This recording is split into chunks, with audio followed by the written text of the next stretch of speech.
Nous passons au deuxième message de ce dimanche 13 juillet 2025. Le thème est le suivant. Ce qu'on ne vous a jamais dit à propos de la chambre haute.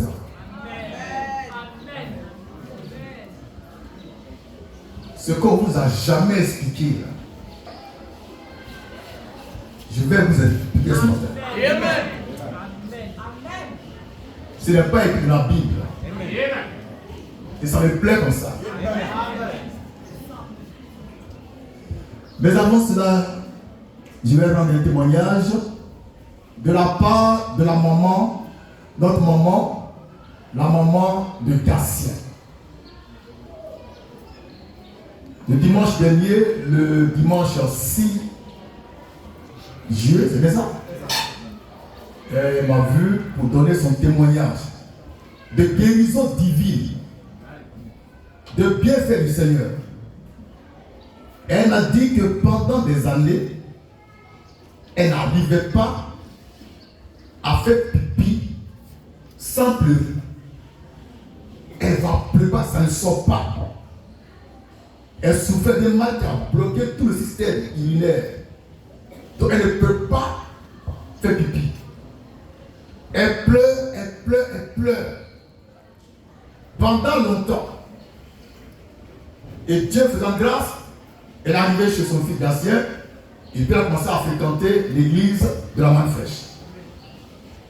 Et par les prières et les mains que j'impose aux gens, elle dit depuis un certain temps, le système urinaire qui était bloqué a été débloqué.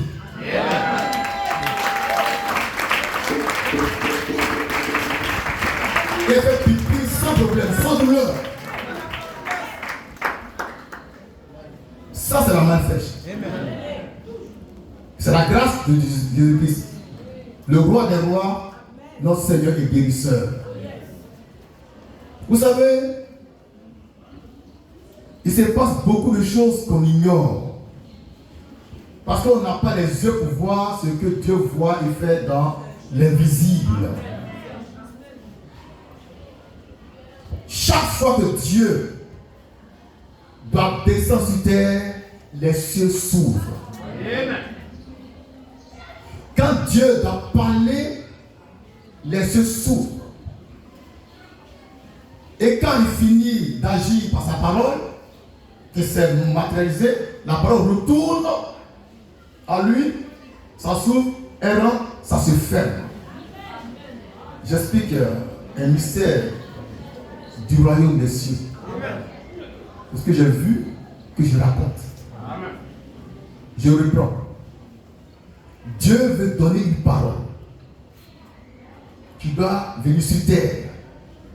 Les cieux s'ouvrent. Il parle. La parole sort. Elle descend. Elle descend.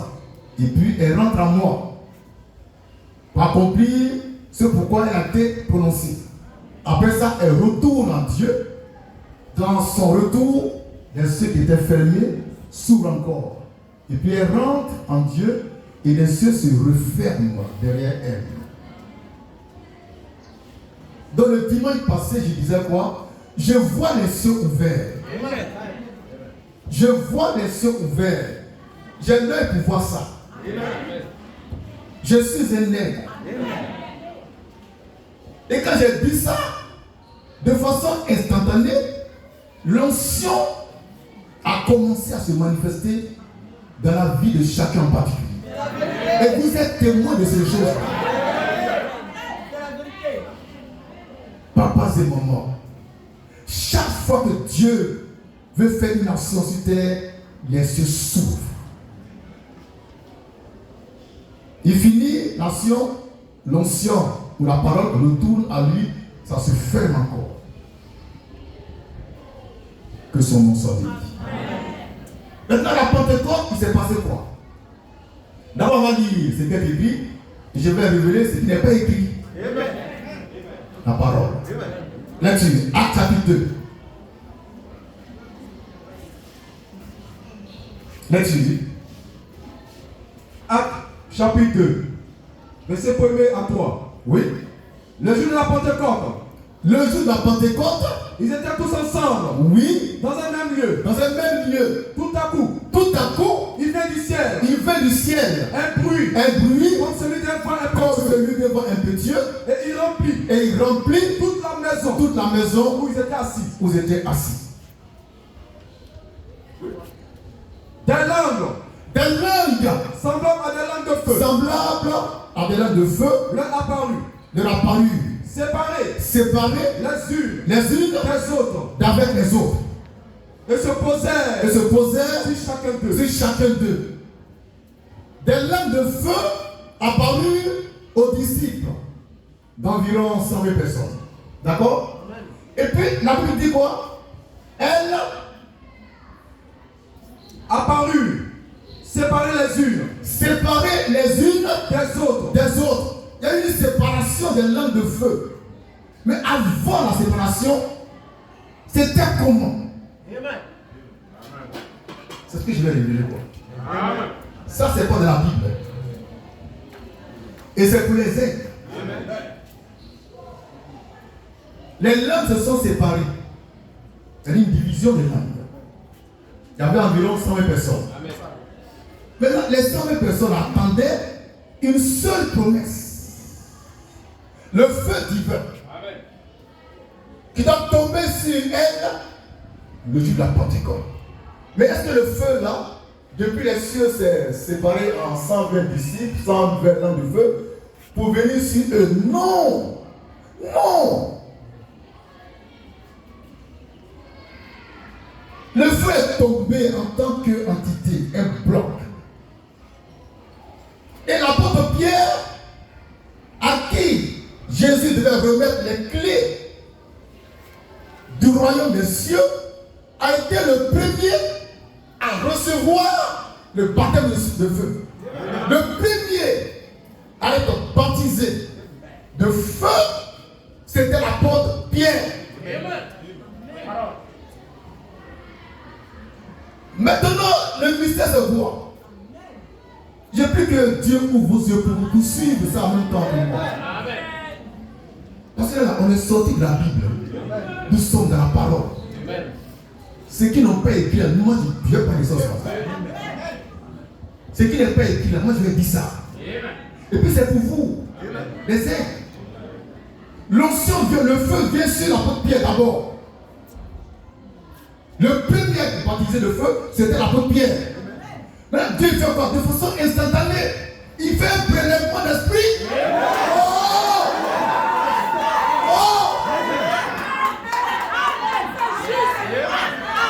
Le grand Dieu des cieux fait un prélèvement d'esprit pour le repos sur les autres. Papa et maman, c'est ici la main fraîche. Le Père est grand pour la perfection de sœur. Alléluia.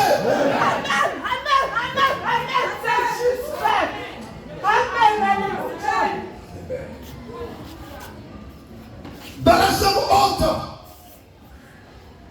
j'ai vu le feu tomber sur Pierre d'abord.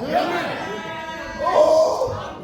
Et puis Dieu a procédé à un prélèvement de l'onction qui est sur Pierre pour la multiplier et la mettre sur les autres. Voici ce qui s'est passé dans la chambre haute.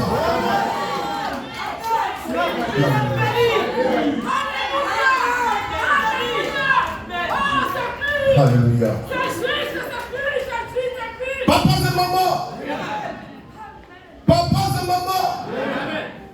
Dans la chambre haute, l'apôtre Pierre a été d'abord fait source d'eau vive. Et de lui, devait couler le fleuve d'eau vive. Il était la source de feu divin. Et de lui devait couler le fleuve de feu pour les autres. Pierre était le seul à avoir reçu d'abord le baptême du Saint-Esprit et du feu.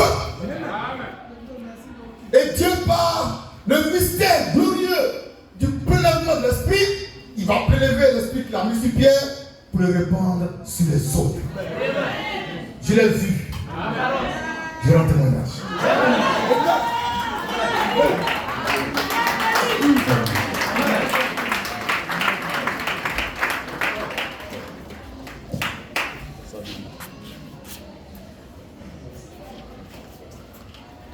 Ce qui n'est pas écrit là, c'est ça que je t'ai donné.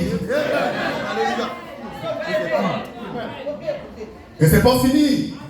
Il y a encore un mystère qui est caché là. Le temps n'est pas encore fini. À bientôt.